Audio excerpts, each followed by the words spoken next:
नमस्ते सबैजनालाई।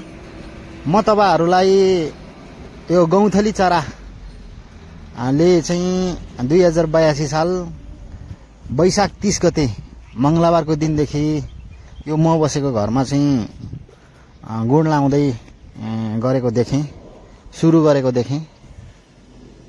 हुन त यो चरा यो यसको कपाल अथवा यसको जोडी एक हप्तादेखि आएर यो घरमा धेरै अब्जर्भेसन गर्यो। अनि मैले चाहिँ अब यसले गुण हाल्नु खोजेछ कि के हो जस्तो लाग्यो। अनि उसले सबैतिर भित्र कहाँ उपयुक्त हुन्छ के हुन्छ चरा भनेर मात्र नहुने रहेछ। यहाँबाट मैले धेरै अब्जर्भेसन गरेँ। त्यसपछिबाट यसले चाहिँ 2082 साल वैशाख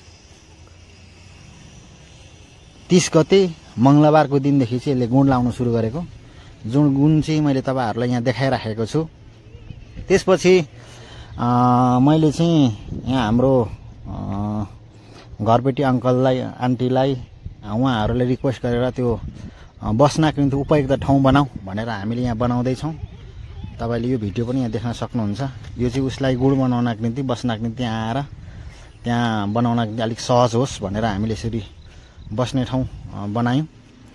अनि यो चाहिँ तपाईहरुलाई म अपडेट दिनेछु।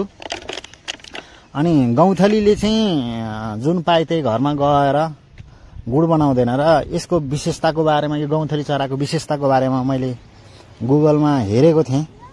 त्यो चाहिँ मूलतः हिन्दूहरुको आफ्नै दर्शन, आफ्नै भनाइहरु पनि छ, किंवदन्ती छ। तर मूलतः यो जुन चरा सम्बन्धी अध्ययन गर्ने मान्छेहरुको अनुसार चाहिँ, त्यो विज्ञहरुको अनुसार चाहिँ एकदमै सकारात्मक उपयुक्त घरमा जहाँ चाहिँ उलाई सही वातावरण मिल्छ, हरेक कुराको त्यो सुविधाहरुदेखि लिएर त्यो घरको वातावरण, त्यो घरको हावापानी, हरेक कुरालाई लिएर त्यहाँको चाहिँ त्यो उपयुक्त त्यो घर उलाई लागेको खण्डमा त त्यो गुण बनाउने भएको हुँदाखेरि एकदमै उसले धेरै अब्जर्भेसन गरेर मात्र गुण लाउँदो रहेछ।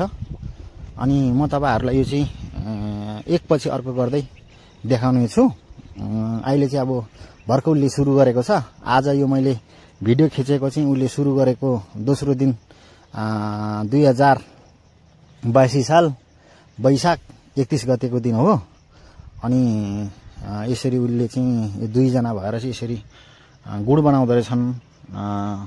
चरा भनेर मात्र नहुनेछ, कति धेरै उनीहरूले दुःख गर्दो रहेछ, कति धेरै मेहनत गर्दो रहेछ, अनि उनीहरूले कसरी गर्दो रहेछ भनेर चाहिँ एक एक गर्दै वान आफ्टर अनदर तपाईहरुको बीचमा भिडियो लिएर आउने छु। र सबै कुराहरु म तपाईहरुलाई विस्तार देखाउने छु।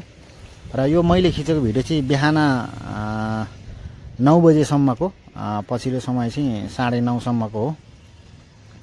अनि त्यसपछि अब के उसले गर्दो रहेछ, कस्तो उसले एक्टिभिटिजहरु गर्दो रहेछ त्यो कुरा पनि म यो भिडियोमा हाल्ने छु।